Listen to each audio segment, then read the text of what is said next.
Thank you all for coming to our next class on Bhakti Rasamrita Sindhu, Southern Section, Nectar Devotion, chapters 20 to 34. I hope you are all relishing studying this. I hope you all had a wonderful Janmashtami and Vyasa Puja. You said you're getting a feeble sound. My sound is as normal. Should I talk louder? Does the sound still bad? Is the sound still bad? I have full volume. That's why I'm able to hear well. Should I talk more loudly? Is that better if I talk more loudly? Yeah, it's better now. I mean, you don't have to exert yourself. Project more and imagine I'm in a big room. Okay. It's okay now? Yes, Mataji. We're good? All right. All right. Thank you. Thank you for letting me know. I hope you all had a wonderful Janmashtami and Vyasa Puja and are ready to dive into Rupa Goswami's work and Srila Prabhupada's work. All right, so this Nectar Devotion, Bhakti Ras Amrita Sindhu. Yes, the devotional mellow of the Nectar Ocean. And here in the Southern Ocean, we're doing Vibhava, Anubhava, Sattvika Bhava, Vyabhichari Bhava, Sthai Bhava. So now we're in the second wave. So we finished Vibhava. Vibhava had the Alambana, which was on the Vishaya, Ashraya, and Udipana. And now that was in the first wave. Now we are in the second wave, which is Anubhava, which we're here translating as voluntary expression. And this is a very simplified chart. Of course, the relationships are far more complex than this, as we discover as we go through, but this is our basic chart of understanding and our own translations here, keeping in mind that Prabhupada stated that these words were very difficult to translate into English. So Srila Prabhupada tried himself to translate them into English, and we're trying also, but do keep in mind that these words are not entirely translatable. So Anubhava are voluntary expressions. When the sthai bhava is stimulated by vibhava and agitated by vyavichari bhava, these actions result. I'm going to talk a little bit about what we mean by voluntary. Okay, so today we're looking just at chapter 27 in the Nectar Devotion. I want to again emphasize that we don't always do just one chapter, and please always refer to the syllabus. So our summary is these are the bodily symptoms manifested by a devotee in expressing ecstatic love for Krishna. They're called Anubhava, and they're divided into two parts, Sita and Ksepana. So, for example, yawning is Sita quality and dancing is Ksepana. We'll get into that more in a moment. So, how would we define Anubhava? So, how does Rupa Goswami define Anubhava? Those actions which express the bhava situated within the heart. Anu means to follow. They are predominantly external transformations and are thus called shining in the body. Now, next week, when we talk about Sattvika Bhava, we will explain more about how this works and what's the whole relationship. We had some excellent questions. And I want to again thank those of you who submitted questions. And I would like to urge those of you who have not submitted questions to please do so. The questions I got this time about, in what sense are all of these voluntary? We'll actually be discussing that more next week when we look at the difference between Anubhava and Sattvika Bhava, because Rupa Goswami brings it up then. So I will just say very briefly that when the sthai bhava, the basic connection, which Rupa Goswami also calls rati, when that is affected by emotions, coming primarily from Vyabhichari bhav, it can come from secondary sthai bhavs, it's stimulated by the vibhava. There's a change that happens internally that Rupa Goswami calls sattva. These internal changes result in involuntary bodily transformations like crying and trembling and hair standing on end. When sattva combines with intelligence, they result in what we're calling voluntary bodily transformations, or Anubhava. So the difference between a sattva, we'll discuss this more next week, when the difference between a sattvika bhava, like crying, and an Anubhava, like yawning, is that the sattvika bhava does not involve the intelligence, and the Anubhava does. So both the sattvika bhavas and the Anubhavas happened when the basic connection, neutrality, servitude, someone needs to move, neutrality, servitude, friendship, parental, conjugal love, is affected by some emotion and sattva. Somebody needs to mute, and maybe I can find this person and mute them.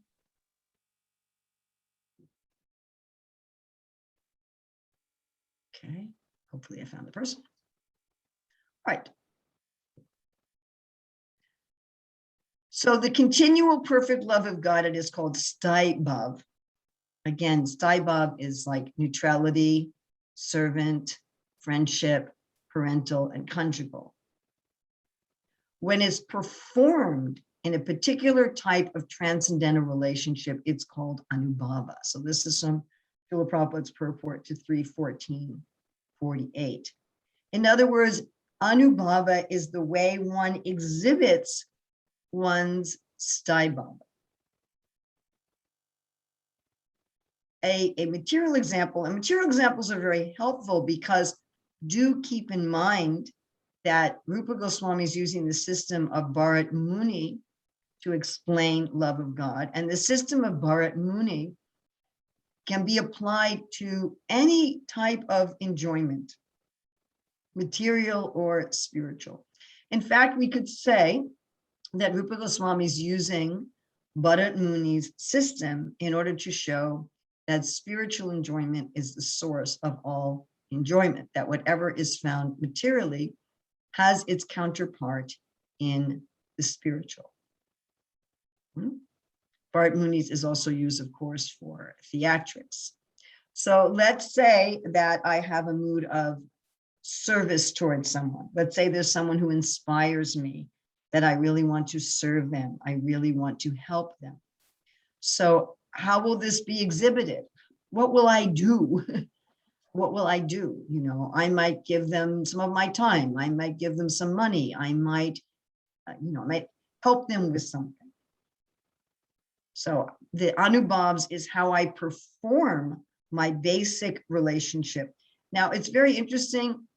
There's, when we look at Bhagavatam 5:19:10, looking at the verse, we also find this word Anubhava, Bhagavat Anubhava Uparvarnana, the process of God realization. And the unfoldings, I have some pictures here of a flower unfolding. And I thought that this was a very significant way also to understand a definition of Anubhava. So it is the process by which one realizes God, what one does in the realization of God. In many ways, we can call the Angas of Bhakti, the 64 Angas of Bhakti, we'll look at this in the second half of our presentation today, aspects of Anubhava. Mahalakshmi, you're asking how the emotions are voluntary. It's the actions. We're looking here at actions that are coming from emotions.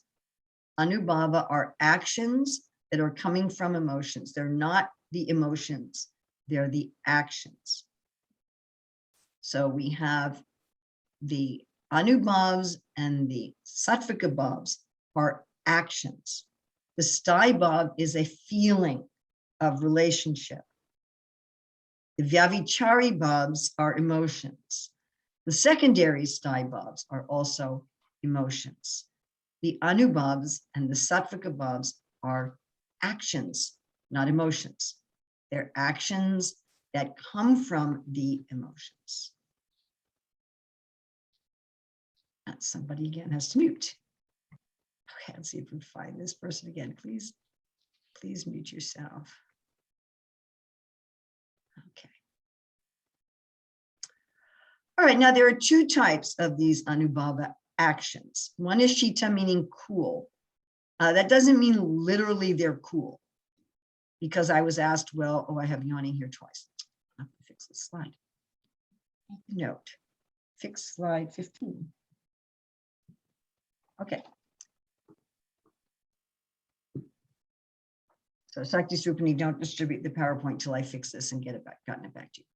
So it's not that yawning and drooling and smiling are literally cool. It just means that they're not very, there's not a lot of big bodily movements.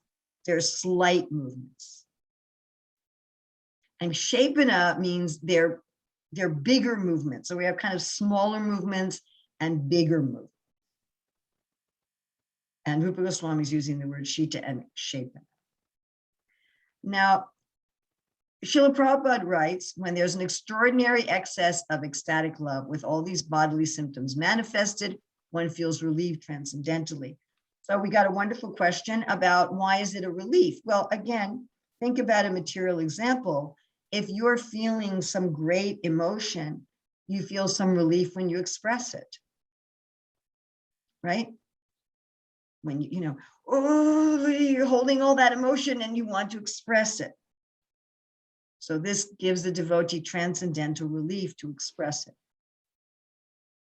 An extraordinary excess of ecstatic love. So the emotions of love are excessive, they're overboiling, and they need some expression. So they come out in both Anubhav and Sattvika expressions. Now the question was also asked that how does Krishna like these? Because we all like when people show love for us. We all like when people demonstrate love. So why wouldn't Krishna like it?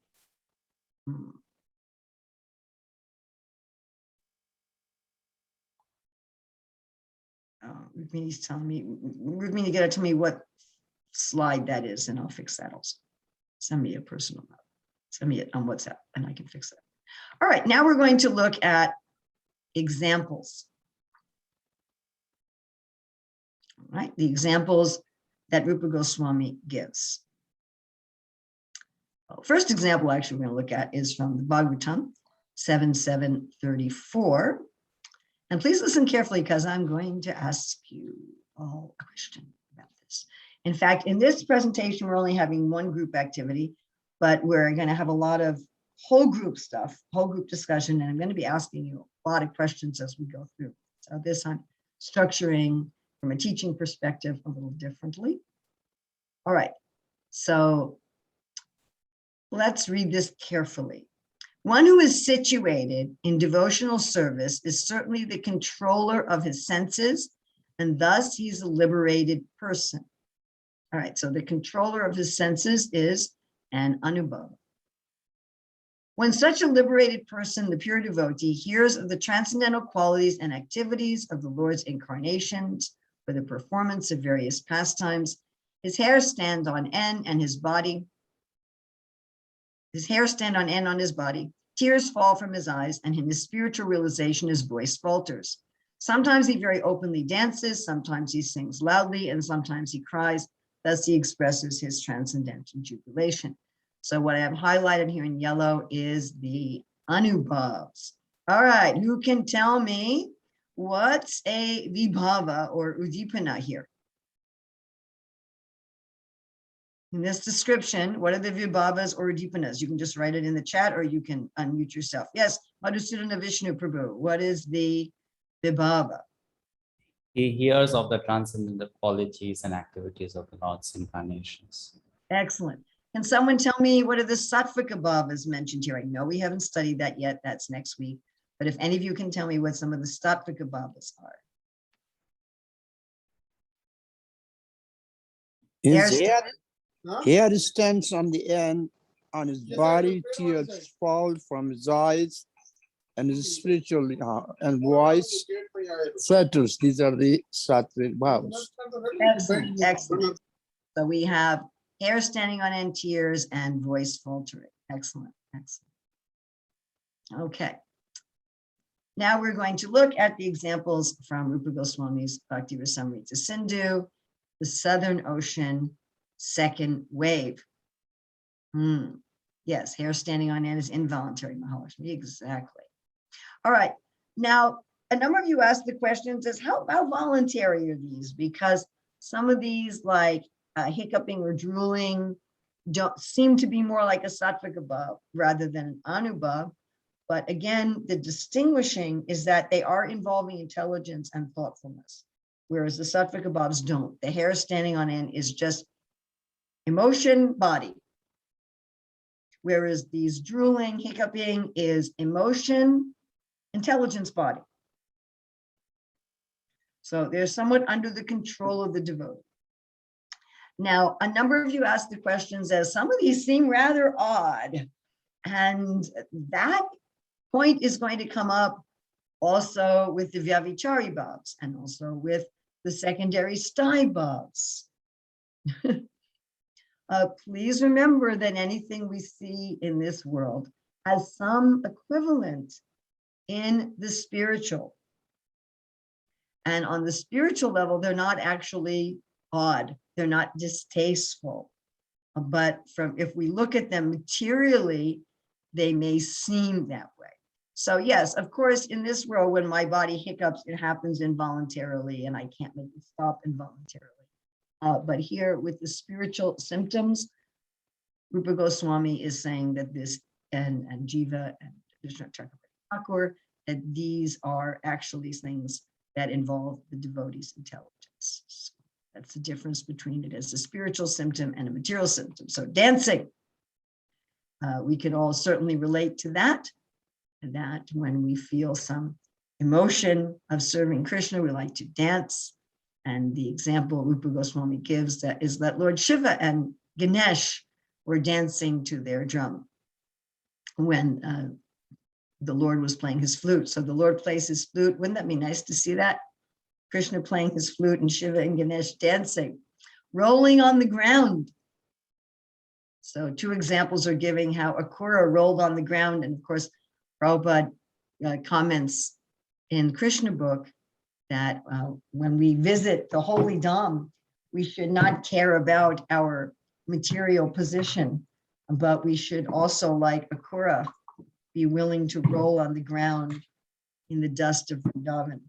Another example given was Srimati Radharani smelling Krishna's forest garland, and she started rolling on the ground, singing loudly.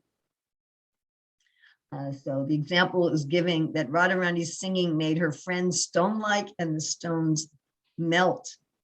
So of course, this is a very similar symptom to Krishna playing his flute. When Krishna plays his flute, also animate objects become stunned and inanimate objects begin to move. So someone asked the question of why would her friends become like stones, but that is a sattvika bhava, to become just stunned and motionless.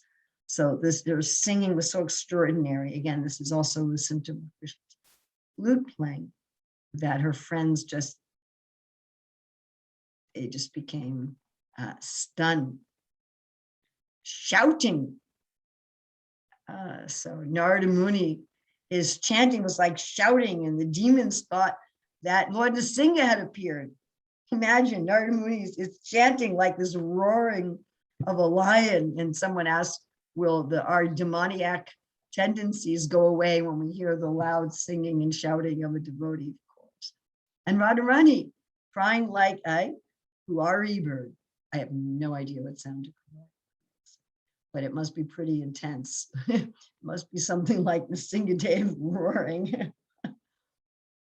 Stretching the body, and I couldn't find any pictures of Narada Muni's Brahmin thread broken. So this picture was taken right before this event. So it was taken right before this event. And Narada Muni playing his veena, his body stretched so violently a sacred thread broke. And who else have we read about whose body stretched in ecstasy? Anybody? Lord Chaitanya. Chaitanya Mahaprabhu, yes. And so that the fisherman thought he had gotten a corpse, crying loudly.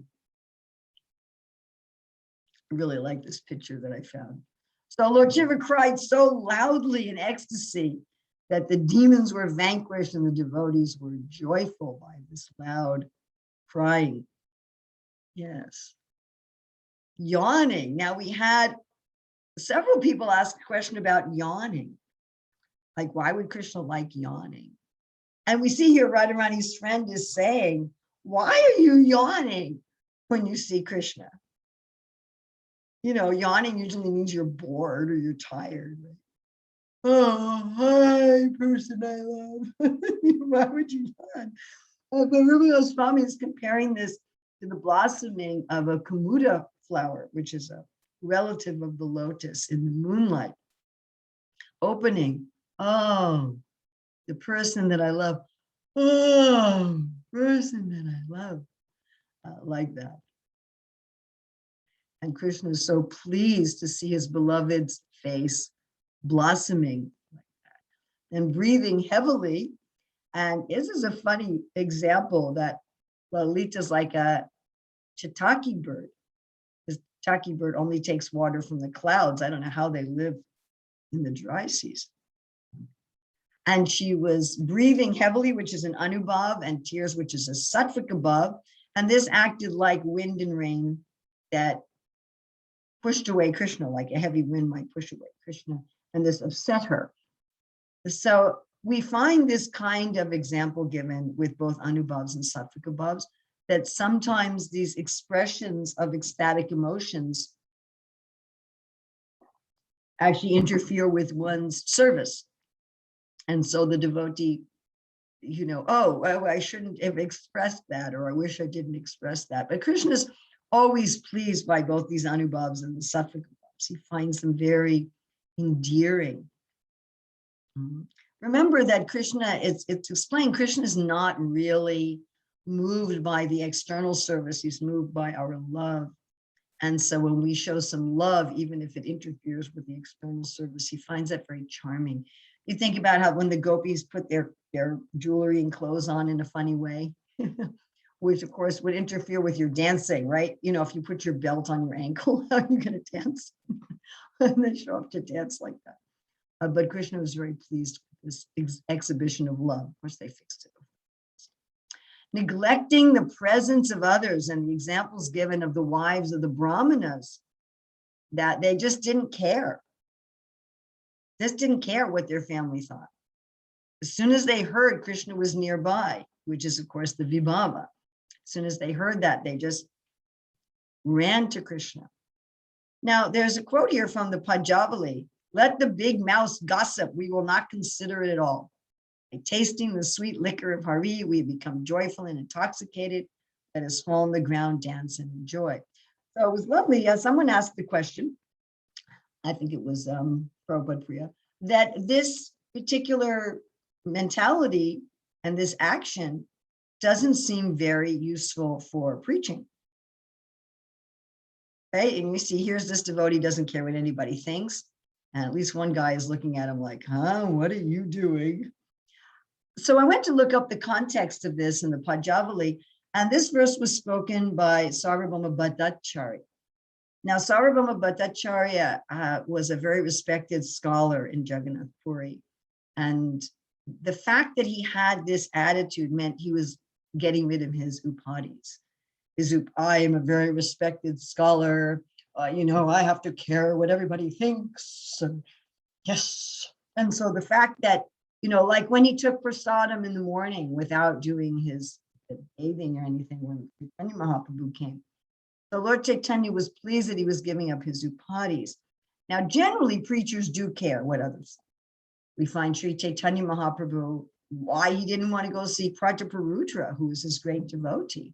He felt others would criticize him. He said a black spot on a white cloth is very prominent, but he didn't always care what others thought about it, right? There was this young boy who was the son of a widowed young Brahmini, beautiful young widowed Brahmini, and Damodar Pandit said, if you're going to make friendship with the boys, somebody will think you're wooing the mother. And Lord Chaitanya was like, you're too much. Why don't you go to Bengal and keep the devotees in line? So he didn't always care what others. We're not going to, we're going to go dance and chant on the street as if we're intoxicated and we don't care what others. So drooling. All right. So we had a number of questions about drooling. And interestingly, it's described in the Bhakti Rasamrita Sindhu that normally drooling is a symptom of a scorpion bite. However, Narada and Prema became stunned as a Sattvika Bhav and started drooling. Now, how is this a sign of love? And I was really thinking about this, how when we salivate, it means that we're anticipating some taste, right? If someone's making a nice meal for us and we're salivating, that means we're really enjoying the taste. So this is a sign that one is really relishing rasa. It's a demonstration of eagerness, laughing like a madman. And these sounds, this is not ordinary laughter. This is laughing like a crazy person. And this is compared to, each of the laughs is compared to flowers falling from the creeper of devotion. And Prabhupada references the Bhakti Lata creeper that grows with devotion. And this laughing like a madman, it says this is kind of like rude, loud laughing, flared nostrils, agitated glances while dancing. And this is such aggressive laughing that an opposing party can see it as ferocious. But one's own party becomes pleased. So it can be depicted as somewhat soft because it's pleasing to one's own party. So this loud laughing can be scorn for those who criticize bhakti. So we had the question that how can laughing be like this? And I was thinking of Lord Nrsingadev, how Lord Nrsingadev was laughing. It was very disturbing to Hiranyakashipu and his friends, right? But Lord Kapila says that the yogi should meditate on the laughter of the Lord. So the demigods were very happy when Nrsingadev was laughing, and the demons were very upset. Similarly, when a devotee is laughing like a madman, the other devotees are enlivened, and those who oppose bhakti are disturbed. Wheeling of the head. So it said that Krishna's flute makes a gale wind that causes the devotees' heads to wheel. Hiccuping or belching, so it can be translated either way. So Purnamasi tells Lalita that Radharani's belching or hiccuping is from her chanting of the holy name. Okay, so we're going to go into breakout groups, and we're going to have 10 minutes in breakout groups. This is the only breakout group we're going to do in today's class. And here I want you to look at two questions that you're going to be discussing in your breakout groups. Okay, two questions. So the first question is, how can we tell the difference, right? And let me write this in the chat window so you all have this. So the first question is, how can we distinguish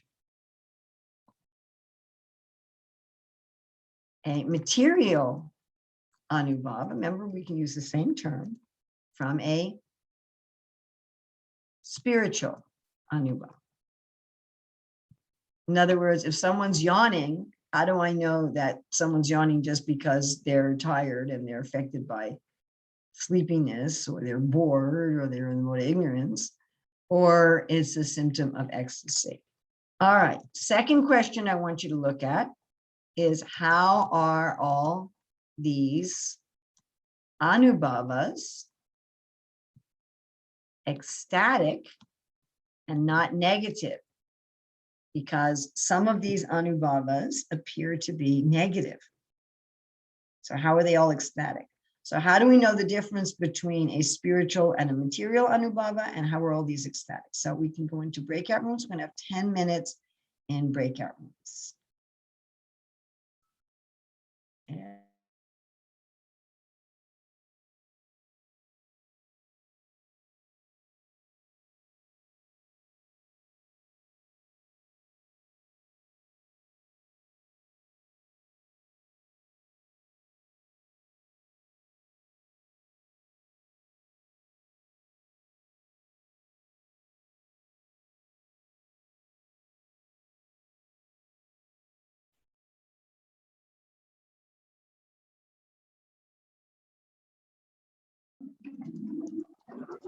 I hope you were all able to come to some good insights in your group.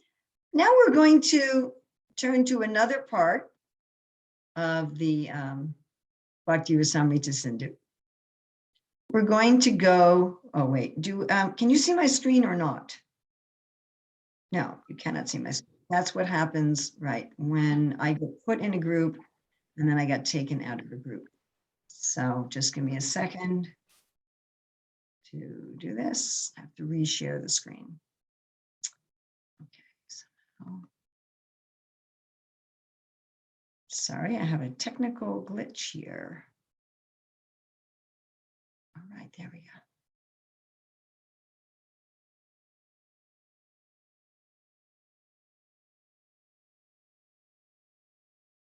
go. Okay, can you all see the PowerPoint? Can you see it? Yes? No? Yes, yes, yes. Okay, great.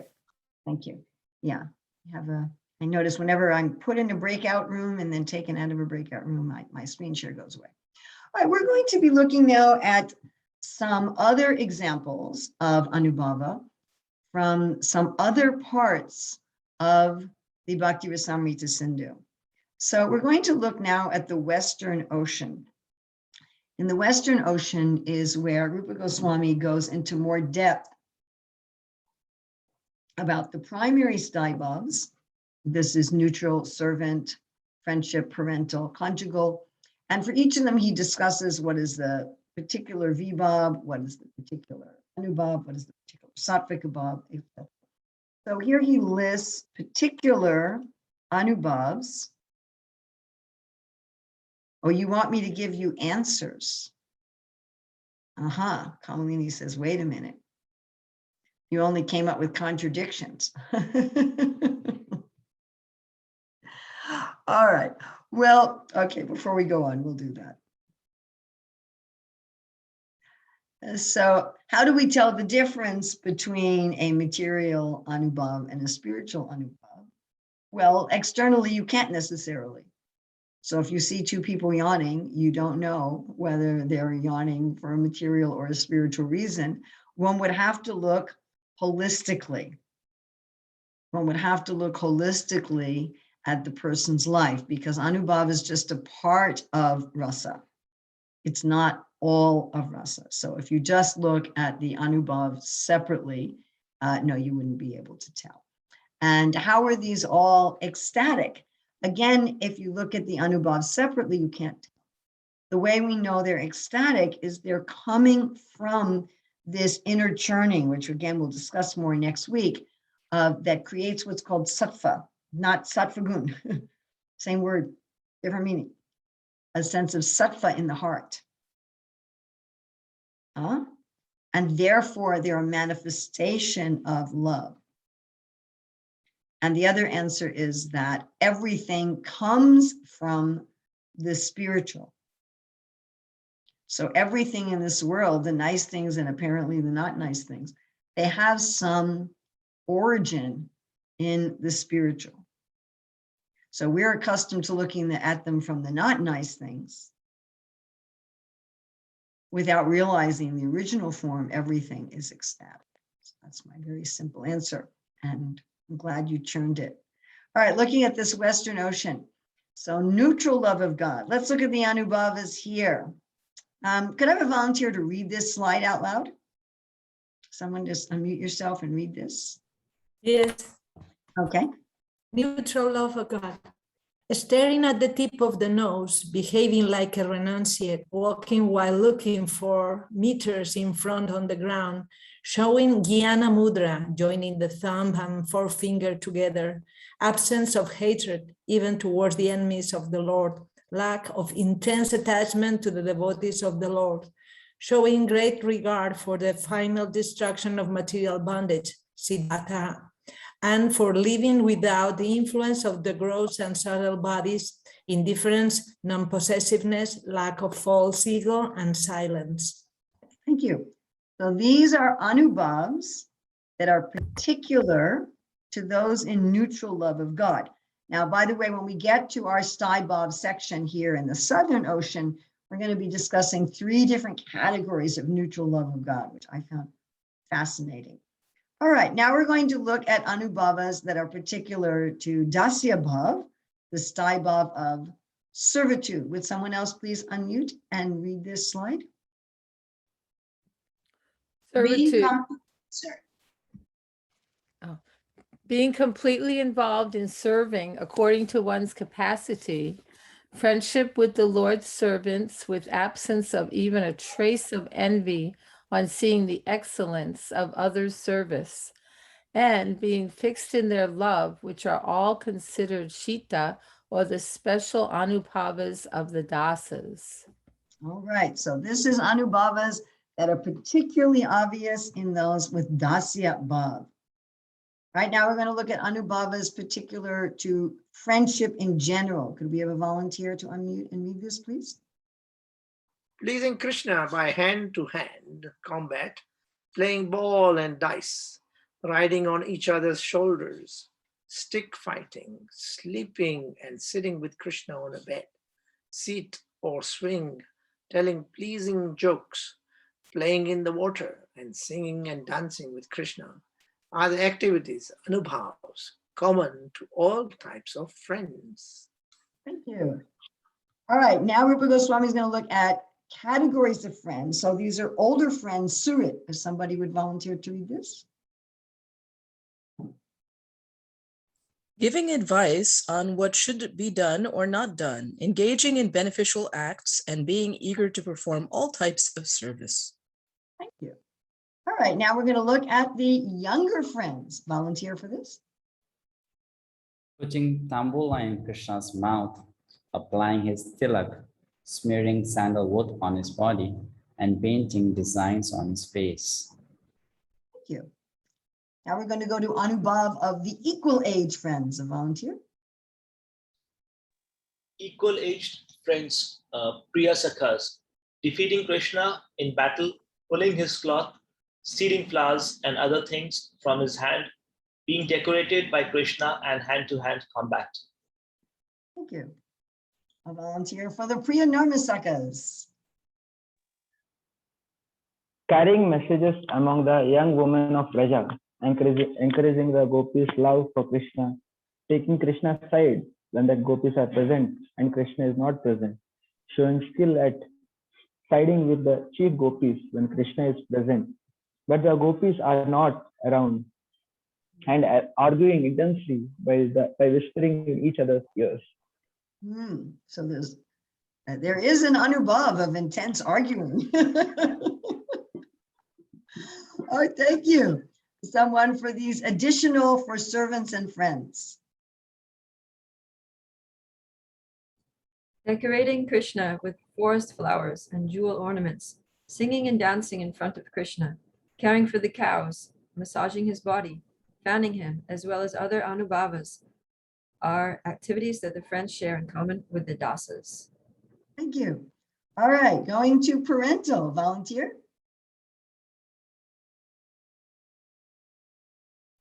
Smelling Krishna's head, rubbing his body with one's hands, giving blessings to him, giving him orders, caring for him, protecting him, and giving beneficial instructions. Thank you. And a volunteer for conjugal. Such a thing as the glancing from the corner of the eye and a smile. Now you might wonder, so Rupa Goswami is given here in the Western Ocean. So many examples, especially for the friends. We really went into detail for the friends. I didn't go into much detail for the beloveds, for the conjugal rasa. So for there, we have to turn to Ujjwala Nilamani. In Ujjwala Nilamani, Rupa Goswami takes specifically the conjugal rasa and expands into all the categories that he's discussed in the Bhakti Rasamrita Sindhu. You could say Ujjwala Nilamani is part 2 of Bhakti Rasamrita Sindhu, specifically for the conjugal rasa. So here he lists many, many different, and I'm not giving all of them. This is just some examples.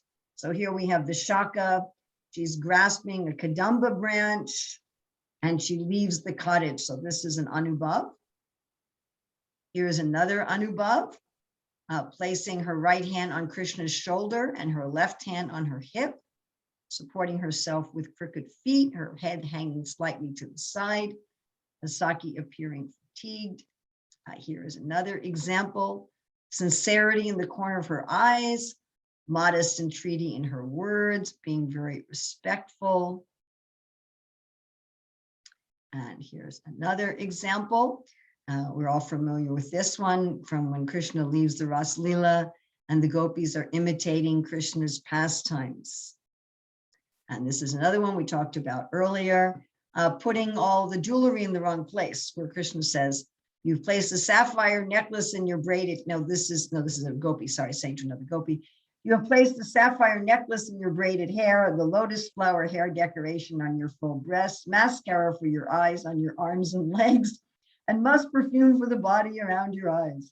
In great haste to meet Krishna, you have forgotten everything. Rupa Goswami also gives an example of Anubhava of speech. Dear Krishna, what woman in all the 3 worlds wouldn't deviate from religious behavior when bewildered by the sweet, drawn-out melody of your flute? Your beauty makes all 3 worlds auspicious. Indeed, even the cows, birds, trees, and deer manifest the ecstatic symptom of bodily hair standing on end when they see your beautiful form. So this statement of one of the gopis is also an Anubhava. So we're going to be looking at more specific Anubhavas. After our break, we're going to be looking from Krishna Das Kaviraj. We're going to be looking at the Northern Ocean. And then we're also going to go back to the Eastern Ocean for some Anubhavas. So right now we have our 10-minute break. So this is my slide for taking a break. Lie on your break if you can do that. So really, just get away from your computer and your phone, go outside, take some deep breaths, take some prasadam, take some water. Okay, well, I hope you all had a nice break. And I want to go on here to something that I thought was just really, really special. So, we looked at Rupa Goswami's description of neutrality in terms of people such as the 4 Kumaras. But I thought we'd also look at, from Krishnadas Kaviraj Govinda Lilamrita, example of Anubhavs by plants and animals. So I thought this was really, really interesting. Okay, Kat, could we get a volunteer to read this, please? Hare Krishna. Go. The bees by their indistinct sweet buzzing, the birds by their joyful chirping, the fruits by oozing sweet juice in jubilation, the gentle breeze by acting as a dancing master for the flowering creepers, and by flirting with the fully blooming lotuses, gave pleasure to all the senses of Krishna. Well, these are Anubhavs. These are described by Krishnadas Kaviraj as Anubhavs of the insects, the birds, and the trees and the creepers. So we have one more description again from Krishnadas Kaviraj. If somebody would read this, please. Hare Krishna. Seeing the Krishna's approach, the tree smiles by the blossoming with cluster of the flowers. They sang with the charms of bees. They danced using all their fluttering leaves. They offered drinks in the form of honey and food in the form of their fruits. Thank you so much. So this is, thank you. This is the Anubhava of the trees. Interesting, huh? The trees are doing, this is their voluntary service. Now I want to go to Bhakti Rasamrita Sindhu, the Northern Ocean. Now here we're looking at Anubhavas for secondary sthai bhavas. Secondary sthai bhavas. And these are Anubhavas that are specific to the secondary sthai bhavas. By the way, after this, we're going to have a discussion on these specific Anubhavas, all these specific Anubhavas. All right, so here we have Anubhavas specific for laughing ecstasy. So somebody read this, please.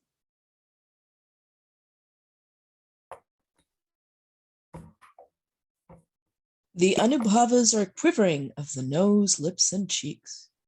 This is an Anubhav specific for laughing sthai bhav. All right. Now, Adbhuta Ras. So this is Anubhav's specific for Adbhuta Ras. And somebody read this one.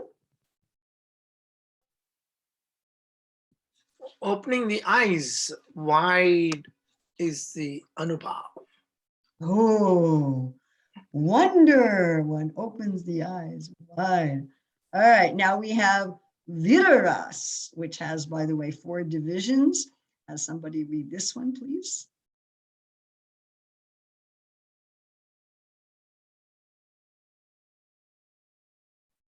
Shall we read? Go. Viraras, attachment to Krishna mixes with the bellicose tendency, the charitable tendency, or the merciful tendency. If actions such as boosting are only for one's awareness, they are Anubhavs. The wise say the other Anubhavs are self-pride, roaring like a lion, proud words, bounding about, enthusiasm to fight even without assistance, not fleeing from the battle, and making the fearful fearless. Thank you. All right, now we're going to look at the specific Anubhavas for Karuna Rasa. Volunteer? Attachment for Krishna mixed with lamentation. The Anubhavas are drying of the mouth, mourning, slackening of the body, heavy breathing, shouting, falling on the ground, beating the ground with the fist, and beating the chest. Here, of course, we found some that were common to all sthai bhavs, right? Like heavy breathing and shouting and falling on the ground. Okay, so Rodra Ras. Somebody could volunteer to read this. Why was Kaliya with the previous explanation? Excuse me, what? Why was Kaliya in the photos, in the paintings of the previous explanation of Karuna Ras? Because the devotees felt lamentation when Krishna was in Kaliya. This Karuna Ras. Of course, the pastimes of Ramachandra are particularly filled with Karuna Ras. We'll get to that in, I think, our very last, second to last class. But when Krishna was in Kaliya's coils, the residents of Vrindavan were this secondary sthai bhava of Karuna Ras became very prominent within them. Okay, somebody who'd like to read this?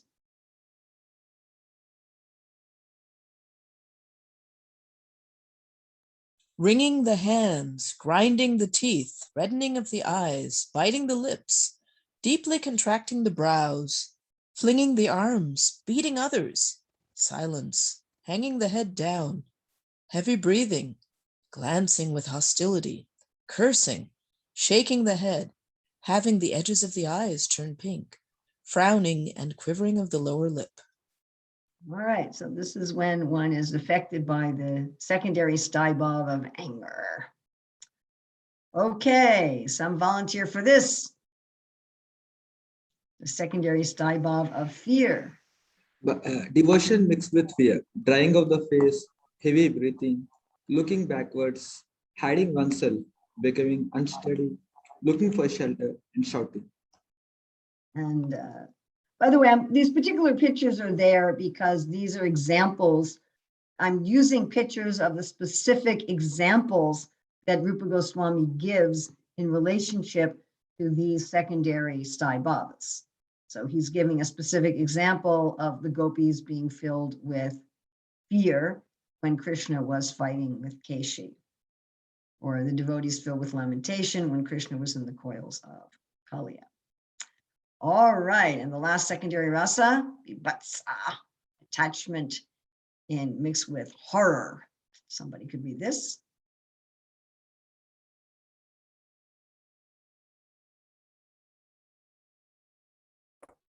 The Vivasta Anubhavas, I have read so many times.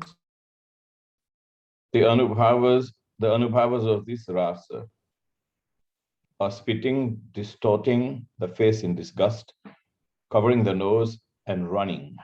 By the way, this secondary rasa is in relationship to being disgusted with something other than Krishna. So all the other rasas are like being afraid for Krishna, lamenting for Krishna, or being angry at Krishna. One can also be angry at Krishna's enemies, but this is particularly disgust at illusion. It's not the same as repression. It's not the same as aversion. It's an ecstasy where one feels disgust at illusion. All right, so I want to have, this is not going to be a breakout group. I wanted to do this as a whole group. So to take 10 minutes as a whole group to discuss, and what you can do is you can raise your hand, the thing where you raise your hand. And we're going to be discussing why there are both general Anubhavas and also Anubhavas that are specific to the primary and secondary Staibhavs. So why do we have like this general category of Anubhavs given in the Southern Ocean?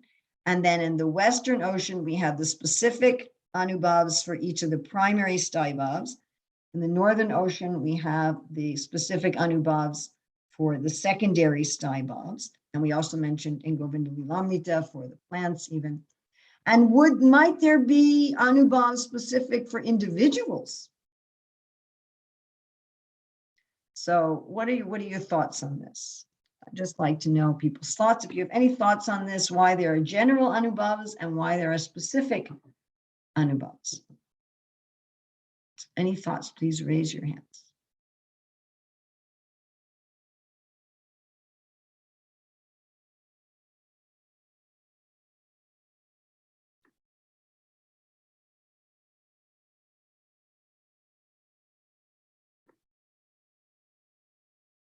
Yes, Subhash Prabhu.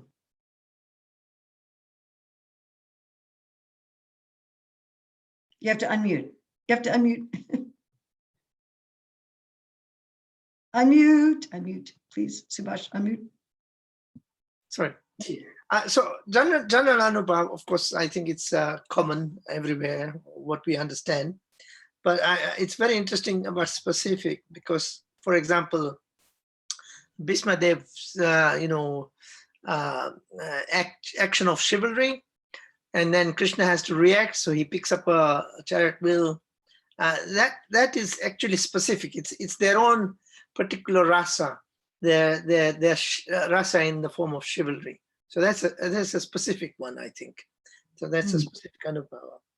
And that's a small point, and that's all I want to say at the moment. Very nice. Yes, you wouldn't see that this picking up of chariot wheels would go on for all the devotees. That being that attacking and like that. Thank you. Thank you. Prabhupada Priya. Hare Krishna. I was thinking that it's because this is the science of the complete science of Bhakti Yoga, and we're meant to be learning this science and applying it and living it. So it's giving us these glimpses into the different relationships of Krishna and how their feelings to Krishna manifest, so that we can see, the variety, one, of individuals in their feelings and services to Krishna, and also to know where we fit into that, as developing bhaktas and what our relationship with Krishna is, what feelings and moods and Anubhavs enliven us. So what can we more relate to? What could we see ourselves getting into? So, at more advanced levels of devotional service. Very nice. So in other words, when people are starting to develop in Krishna consciousness, and then they're thinking, oh, would I like to do that kind of service, or would I like to do that? What was resonating with me? Yeah, so we have the general Anubhavs, and then, there's that specific. Yes, thank you. Anybody else, any thoughts on this difference between the general Anubhavs and the specific Anubhavs?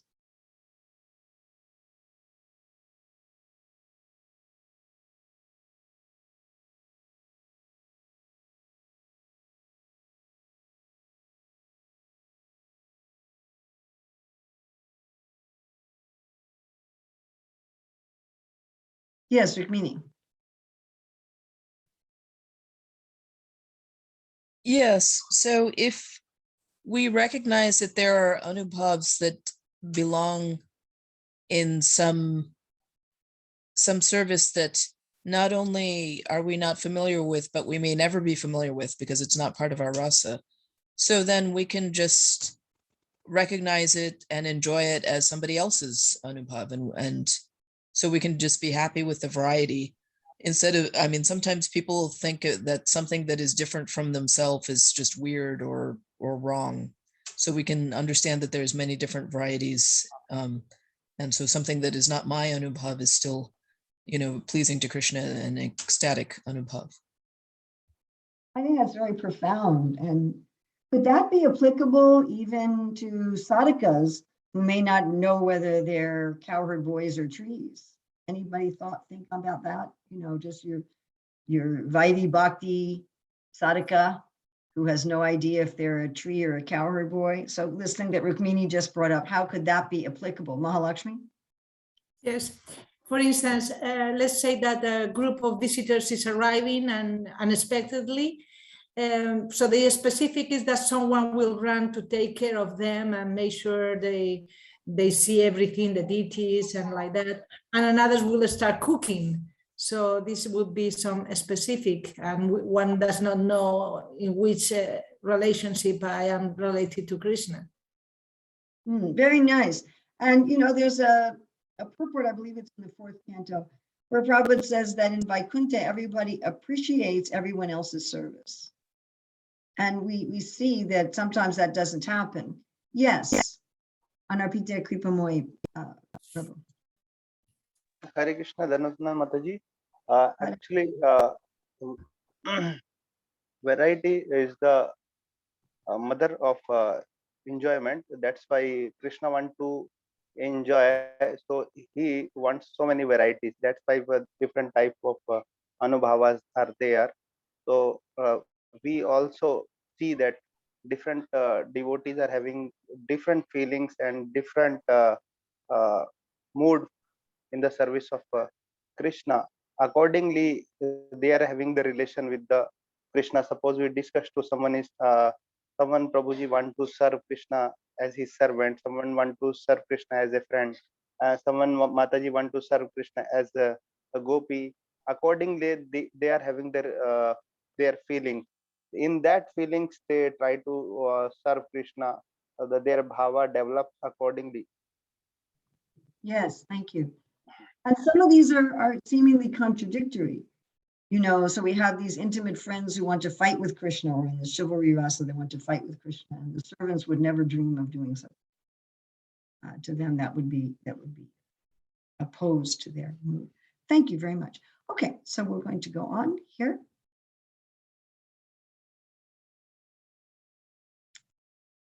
Well, I have 2 things in the chat. Yes, specific for Sita devotees. Yes. Okay, so now we're going to go back to the Eastern Ocean, and I believe everyone here has their Bhakti Shastri degree, which means you already studied the Eastern Ocean of Bhakti Rasamrita Sindhu. It was interesting, the other day I was having a discussion with a devotee and I mentioned something from the Southern Ocean, And he said, well, I studied Bhakti Shastri some years ago, but I don't remember everything. And I realized he was thinking that he would have studied the Southern Ocean in his Bhakti Shastri. But in Bhakti Shastri, we just study the Eastern Ocean, the first 19 chapters. Now, this section from the Eastern Ocean is also quoted and explained by Sri Chaitanya Mahaprabhu in the Chaitanya Charitamrita, Madhya 23, 18 to 156. And here we see he's referring to Anubhava. So if somebody could read this slide, please.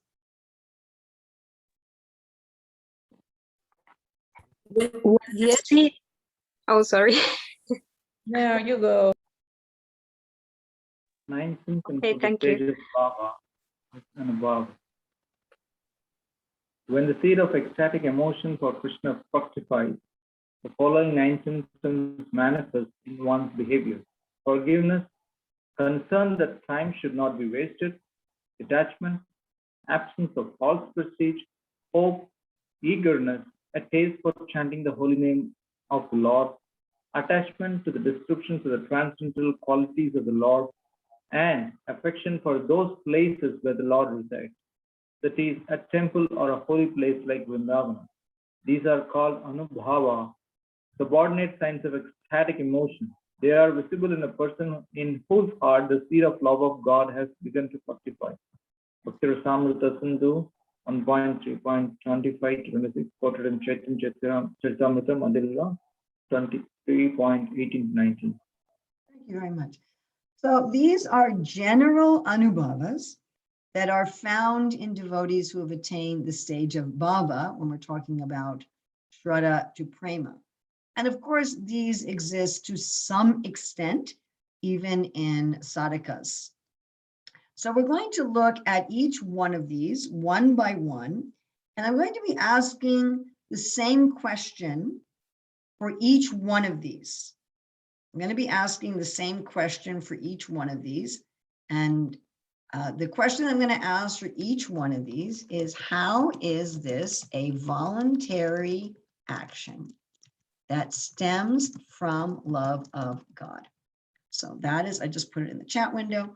So that's the question I'm going to be asking for each one of these. So all these, I have at least one slide, some I have 2 or 3. So the first Anubhava here, these are also general Anubhavas, are Shanti, or forgiveness. So here we have pictures of Maharaj Ambarish, who is tolerant to Durvasa, and Lord Vishnu tolerating Bhrigu Muni. So the definition here is to remain tolerant and patient even amid great disturbance. So I'd like to ask all of you, any of you can raise your hand. How is this? How is forgiveness and tolerance? How is this a voluntary action that comes from love of God? So if I have some love of God, just even the beginning of love of God, how is it that I will manifest forgiveness?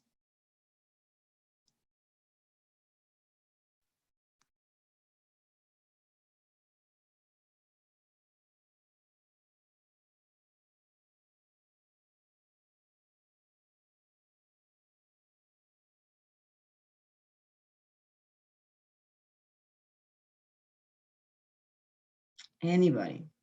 How does forgiveness come from love of God? Yes. I go? Yes, Mahalakshmi. Because we understand the situation of others, because we are following the process, and we are conscious of our own limitations and our previous mistakes, and then we'll feel compassion and ready to forgive whatever mistake others may perform. Okay, thank you. I want to see a really clear link between loving Krishna and this action. Like everybody is a Love part of Krishna, therefore I will forgive. Thank you, Mahalakshmi. That was very insightful. Anybody else? Any other thoughts? Vinata, yes, nice to see you. Thank you. Everybody is, when we love Krishna, we are conscious that everybody is part of Krishna, and that everybody is dear to Krishna, and that nothing happens without his sanction. So we have no reason to be disturbed by others, because whatever is coming from them is sanctioned by Krishna, and also we see them in relationship to him. So they are dear to him, then therefore they are dear to us also. I really like you make two points. First of all, that I'm forgiving of others because when I love Krishna, everyone who loves Krishna loves everyone that Krishna loves. Everyone who loves Krishna loves everyone that Krishna loves. Everyone who loves Krishna loves everyone who Krishna loves. And your other point was that we see that actually Krishna is acting through that person. Yeah. That person couldn't be doing anything bad to me unless Krishna was sanctioning. Yes, Anarpita Kripamoyi Prabhu. Krishna, compassion is the cause of the forgiveness. Without compassion, one cannot forgive anyone. So Lord is full of compassion. That's why He always forgive the offenses of anybody. So when I love Krishna, I connect with Krishna's compassion and I become compassionate. Thank you. Okay, we're going to go on to the next one. Avyarta kalatvam, being free from wasting time. Being free from wasting time. Yes, someone wrote in the chat, Lalita Kritimai wrote, because Krishna loves the other person, yes. So with their words, they offer prayers to the Lord. With their minds, they always remember the Lord. With their bodies, they offer obeisances to the Lord. Despite all these activities, they are still not satisfied. So they're thinking, I want to serve Krishna more and more and more. All right, some thought in how this is a voluntary action that stems from love of God. So how is using all of one's time in service, how does that, is that a voluntary action stems from love of God? Be nice to hear from someone who hasn't said anything yet. Some of you haven't said anything yet. Be nice to hear your thoughts. Anybody? How is this a voluntary action stemming from love of God? Hare Krishna, Mataji. Hare Krishna, thank you. When we love someone, we want to spend time with that person. And if we are not spending time with that person and we are wasting time in some other things, that shows we don't love him. So when we are spending time with him, praying to him, or offering obeisances on all that, that means we love him. Thank you. Thank you very much. Okay, I'm going to go on to the next one. Of course, we have some nice examples. Srila Prabhupada was utilizing his time very wonderfully. And Srila Bhaktivinoda Thakur, yes, an example given as Maharaj Pariksit also. Okay, now this next one has to be understood very carefully.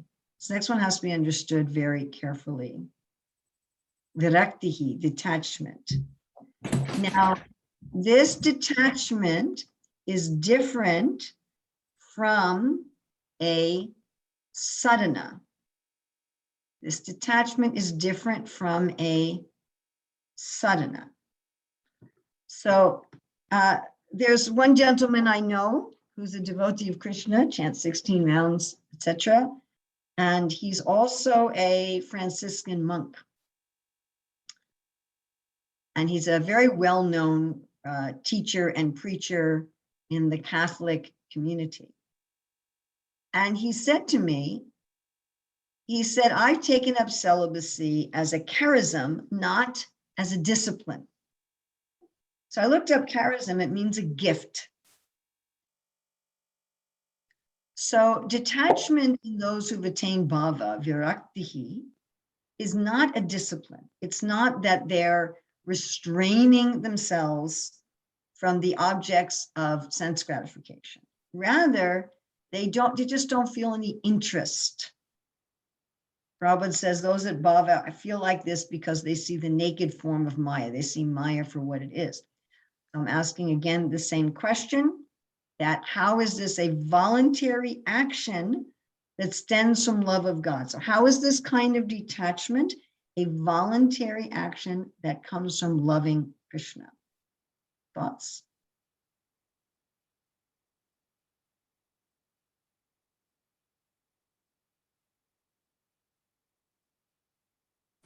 Having higher taste, so lower taste is automatically given up. Yes. Yes, yes. Can you connect that higher taste to love for Krishna? So what's the relationship of that higher taste to love for Krishna?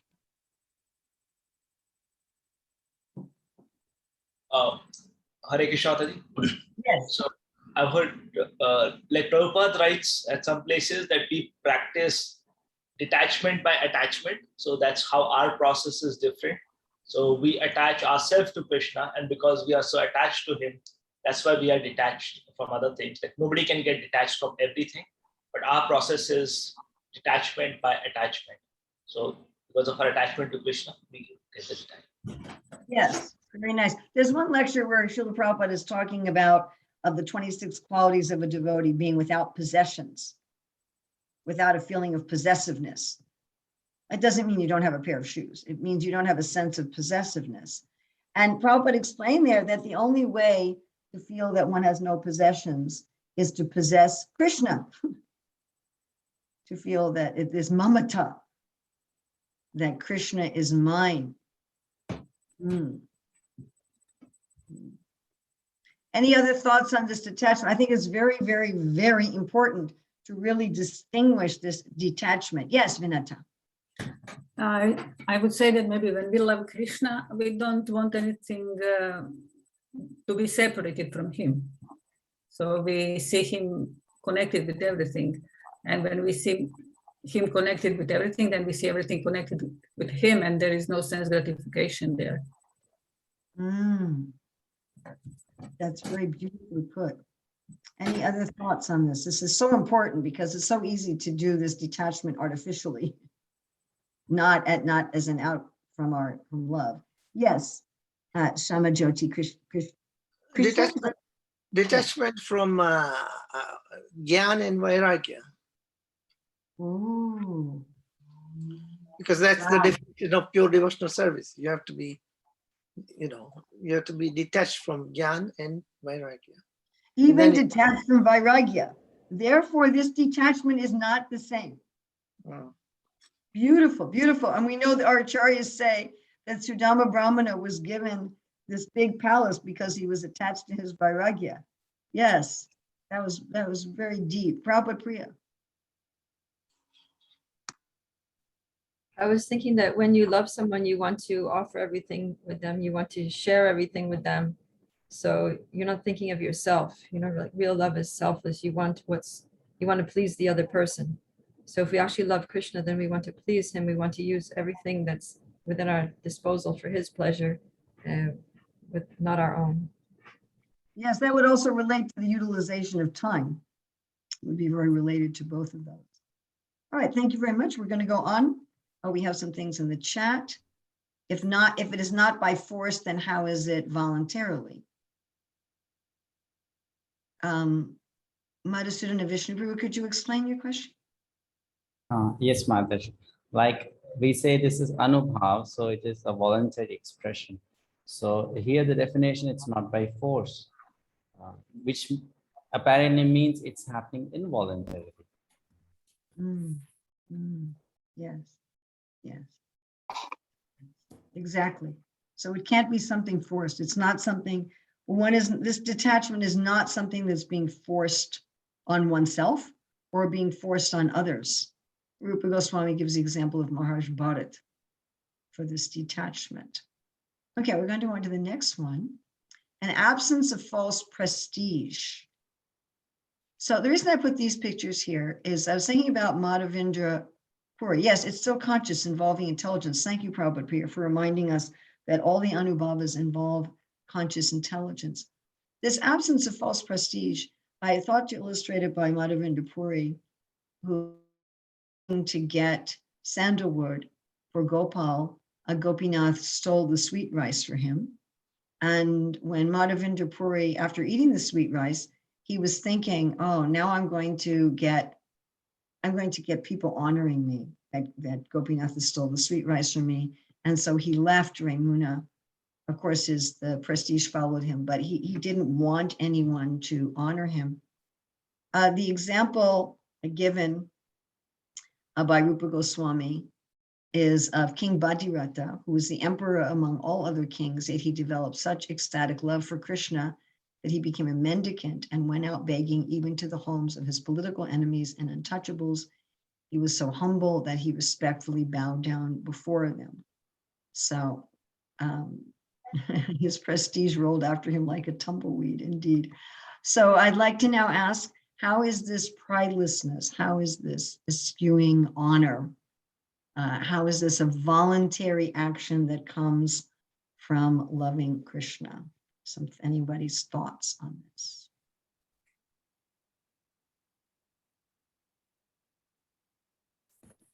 Again, it'd be nice to hear from someone who has not yet contributed.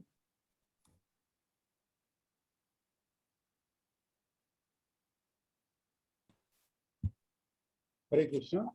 Hare Krishna, thank you.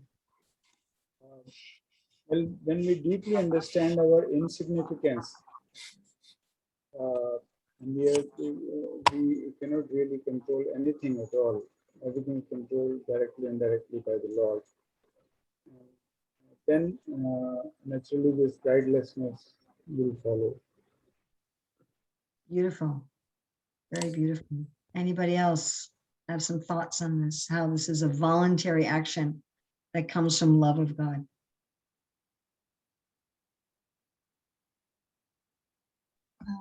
I was also thinking, when someone is situated in their real identification that they're servant of Krishna, they have nothing to lose.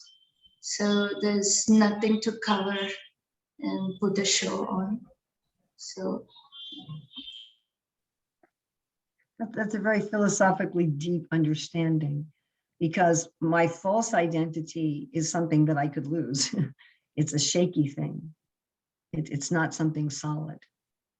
And so when I'm not established in love for Krishna, then I'm going to have false pride. Anarpita Kripamori Prabhu? Hare Krishna Mataji, this quality liking to Lord, when Raghunath Das Goswami went to Jagannath Puri, he has presented such a symptom. So Chaitanya Mahaprabhu was very pleased by seeing his such a symptoms. He was eating the rejected food, and he has seen this such a quality of the six Goswamis also. When they went to the Vrindavan, they was living under the tree. They was just doing madhukari. So he was very pleased by their action. So this quality is pleasing to Lord. If someone want to please Lord, one can obtain such a quality. So I think what you're saying is that the devotees naturally adopt a mood of humility and pridelessness because that makes Krishna very happy. Yes? Yes. And so because they love Krishna, they want him to be happy in that way. Yes. Rukmini? Yes. So when a person is actually in love with Krishna, then they think that whatever they can do is not enough. They can't possibly express their love enough. They can't do enough. They can't say enough. They can't even love enough.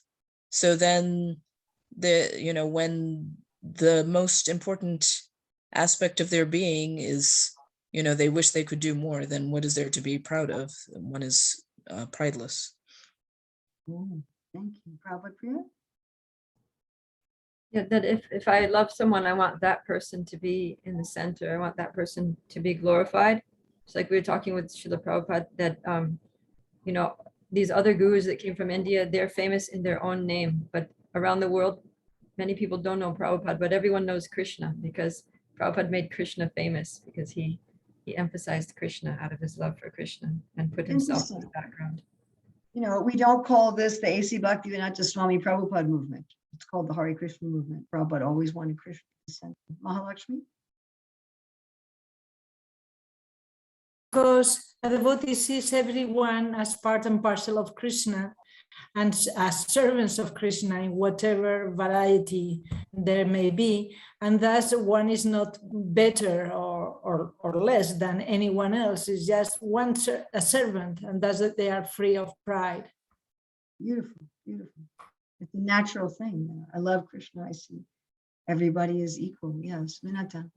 Well, this is the stage of bhava bhakti, which Yes. is spontaneous, and the heart is melted. The heart is melted.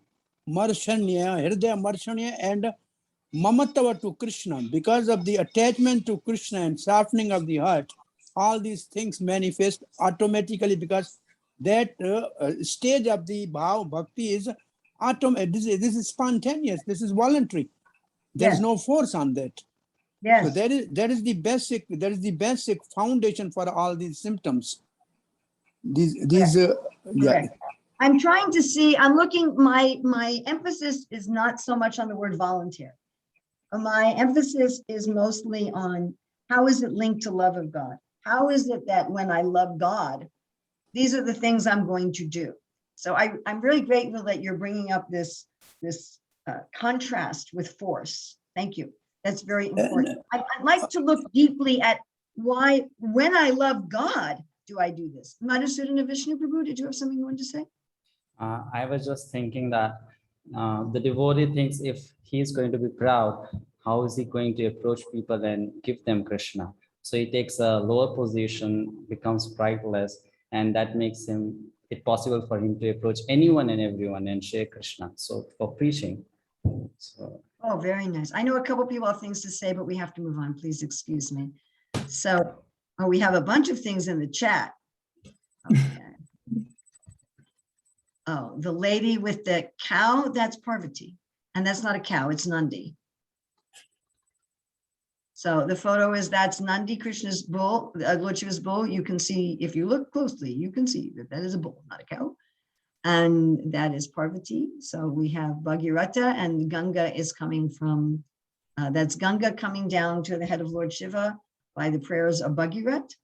And that is Parvati and Nandi observing. I actually have several versions of this. Okay, Asabandha. This is an intense Anubhav. And I didn't want to take the time for this presentation, but there's wonderful, wonderful prayers that Rupa Goswami is quoting of this Ashabandha, that this is a kind of a combination between feeling very humble, very unqualified, and at the same time being really certain, I know for sure that Krishna is going to deliver me, that Krishna is going to be merciful to me, and I am so fallen.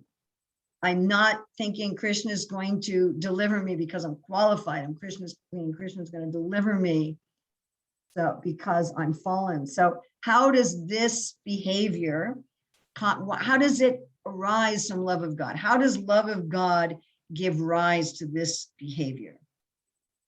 Any thoughts?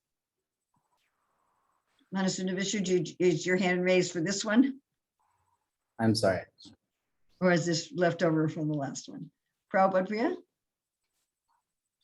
That I love Krishna and I know that Krishna reciprocates with those who love him. So that means that he also loves me and he doesn't want to keep me here suffering in the material world. So of course he's going to deliver me.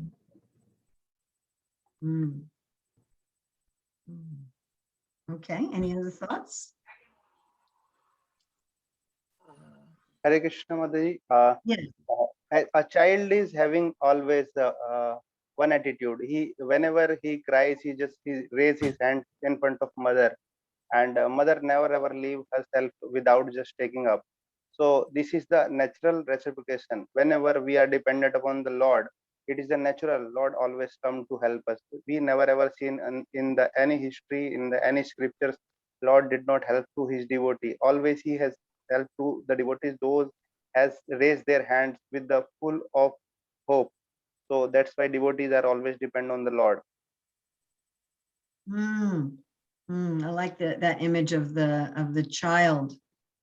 I like that the child raising their hands.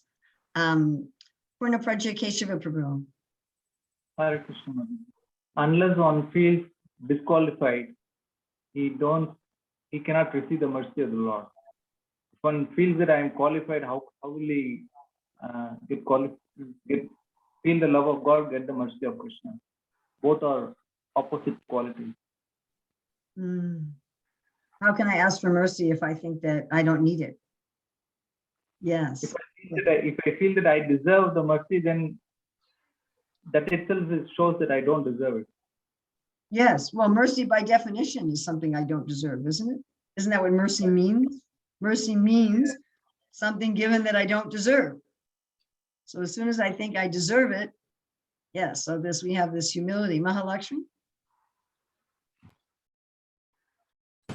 it's more or less being expressed. Yet, although I don't deserve the mercy of the Lord, still I am His. What to do? So, and I love Him. And I am convinced He's going to take care of me because I am His. And the devotee says to that, raises the hands and says, my Lord, from this day on, I am yours, although unqualified. So that feeling of unqualification calls the Lord to pay attention, because there is nothing else besides Him that can save me. So He will take care. Well, I don't know if anyone expressed that quite as beautifully as you did. So, it's a wonderful contribution. Okay, and we're going to move on to eagerness, an ardent desire to associate the Lord. And now here I want to look at whether or not how this is different from material desire also. So I want to look at how this eagerness comes from love of Krishna. I think that's pretty obvious, that if I love someone, I want to be with them. So I think that's a pretty obvious question. Whenever we love someone, we want to be with them. But how is this different from material desire? So this is a slightly different question. How is this eagerness not just like Rajagun? What makes it spiritual eagerness? So any thoughts on this? And again, if someone hasn't said anything, I'd really like to hear. There's some of you who haven't said anything yet. How is this Anubhav of eagerness? How is this different from just, Tamagun and Rajagun?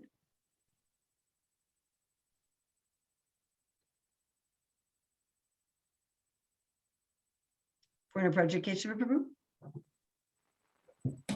Hare Krishna. So this eagerness is to assist with the Lord for Krishna's pleasure. But in Rajagun, Tamagun, it is for one's own protection.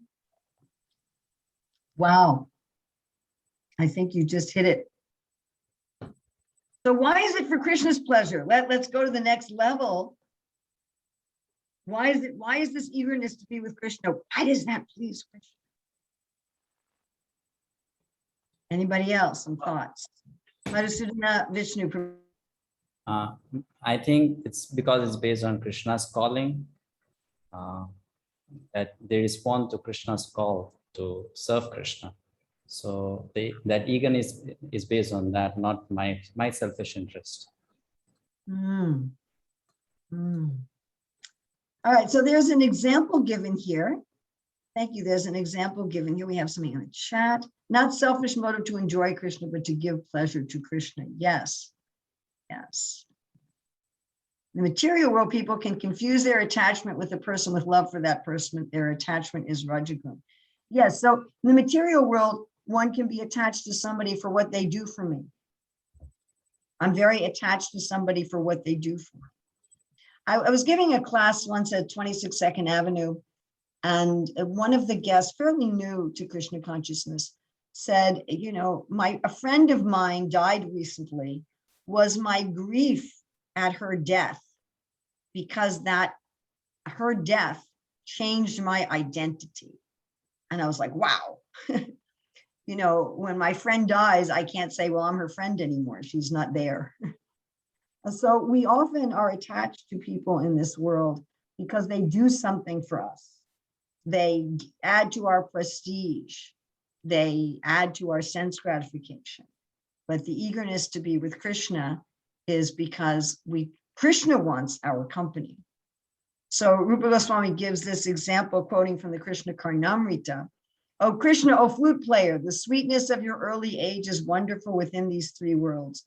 You know my unsteadiness and I know yours. No one else knows about this. I want to see your beautiful, attractive face somewhere in a solitary place. But how can this be accomplished?" So this is this example of eagerness. All right. A constant taste for the holy name. A constant taste. So how is this an action that comes from love of God? Any thoughts on this? How is a constant taste for the holy name an action that comes from loving Krishna?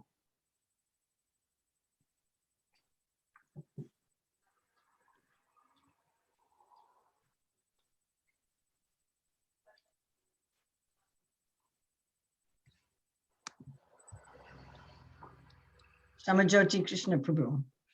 Yeah, Hare Krishna. Today is a very special day in London because we are celebrating this 125 years of Srila Prabhupada.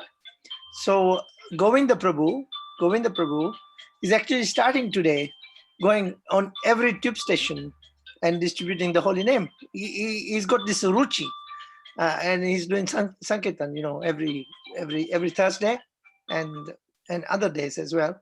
But today is a special day for him. He's starting all the underground stations. So he's got this holy name, taste for holy name. That's Thank you. a practical example in London. Practical example. So how this taste comes from love, Avinash Prabhu.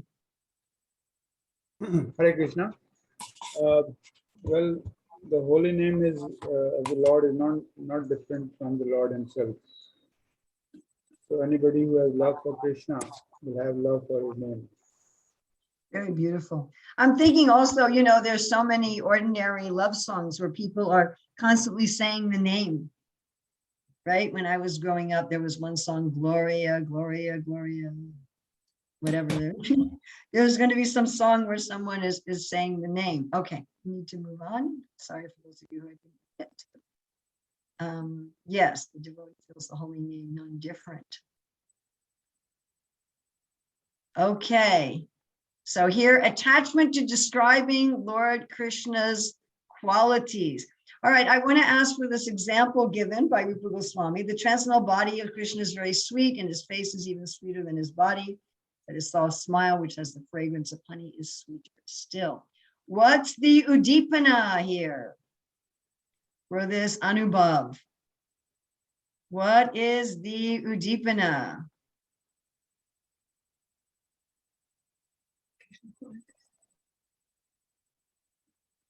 Specific. We have a very specific Udipana here.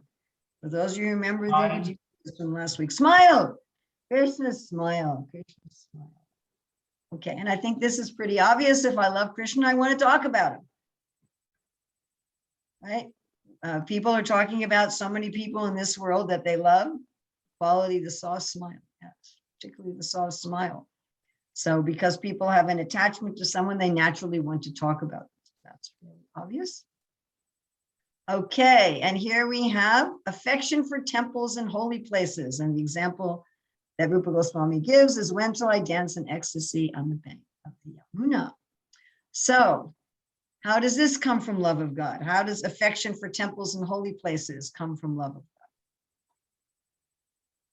God? Hare Krishna. Yes. Oh, very nice. Thank you. Yes, Mataji. When I know that it's his house, the Vrindavan, so, the person that I love, I wish to go to his house again and again. Beautiful, beautiful. Any other thoughts on why attachment to holy places and temples comes from love of God?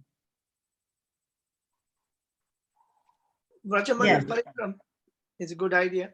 I mean, practical ISKCON Vrajaman Parikram. You go to the holy places, you see all the pastimes of the Lord, and you actually are ecstatic, joining Loknath Maharaj's, Parikram. It's undescribable, but it is very, very fulfilling. Very, very fulfilling. Yes. And Arpita Kripamoy Prabhu. Hare Krishna Mataji, Srila Prabhupada says in his Srimad Bhagavad Gita lecture, all the different places are having the different of nature, Satogun, Rajogun, Tamagun, but temples are having the transcendental nature. So they are the Vakunthas. So whenever we go to the temple, we feel the transcendence there. So we can become blissful when we visit to the temple.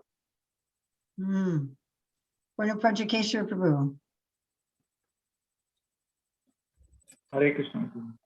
So actually, since they are directly related to the Krishna's pastime, it stimulates our affection for Krishna. It acts as a deepener. And yeah. Thank you. Rukmini. Yes. So there's other devotees there. So then we can do Katayantascha Magnityam Tushyanti cha ramanti cha. So it says in Bhagavad Gita that my devotees love to talk about me and enlighten one another by conversing about me. So one can find those devotees in those places. Very nice. And I really like the saying about how it's in Udipana. The holy places are Udipanas. So they stimulate our love for Krishna. Now, if we have affection, what are we going to do at holy places? For me, I see we're going to keep them clean. If I really care about my local temple, you know, I'm going to go to my local temple. I'm going to clean it. I'm going to maintain it. I'm going to donate money to it, or I'm going to donate time. Same with the holy places, not just that I'm going to go there and, oh, I'm ecstatic. But I'm going to, this Anubhav is going to manifest in specific voluntary actions to serve the holy places. Okay, so we've been through now all the 9 Anubhavs connected to Bhava from the Eastern Ocean. So we're going to be wrapping up today's class. And I thought this was a very wonderful quote to wrap up today. This is from Chaitanya Charitamrita Adi Lila 4:135. For here, Lord Chaitanya is saying that he wants to experience the Anubhav of the Ashraya. So the Ashraya, of course, are the devotees. Of course, he's specifically speaking about Srimati Radharani, but the Ashraya are the devotees who stimulate ecstatic love, and these devotees have Anubhavas. And so Sri Chaitanya Mahaprabhu, who's Krishna, is saying, hey, I want to be in the mood of the Ashraya, so I can do all these Anubhavas. All right, we have 3 minutes. I'd like you to please get out wherever you're using to write your reflections. And I'd like you to spend just a few minutes here. We have 3 minutes left. I'd like you to spend those 3 minutes, please, writing your reflections on Anubhav.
Okay, thank you very much. So we'll come next week to talk about the Sattvika bhavs, the involuntary, not forced, but involuntary, something that comes from the emotions without also involving the intelligence.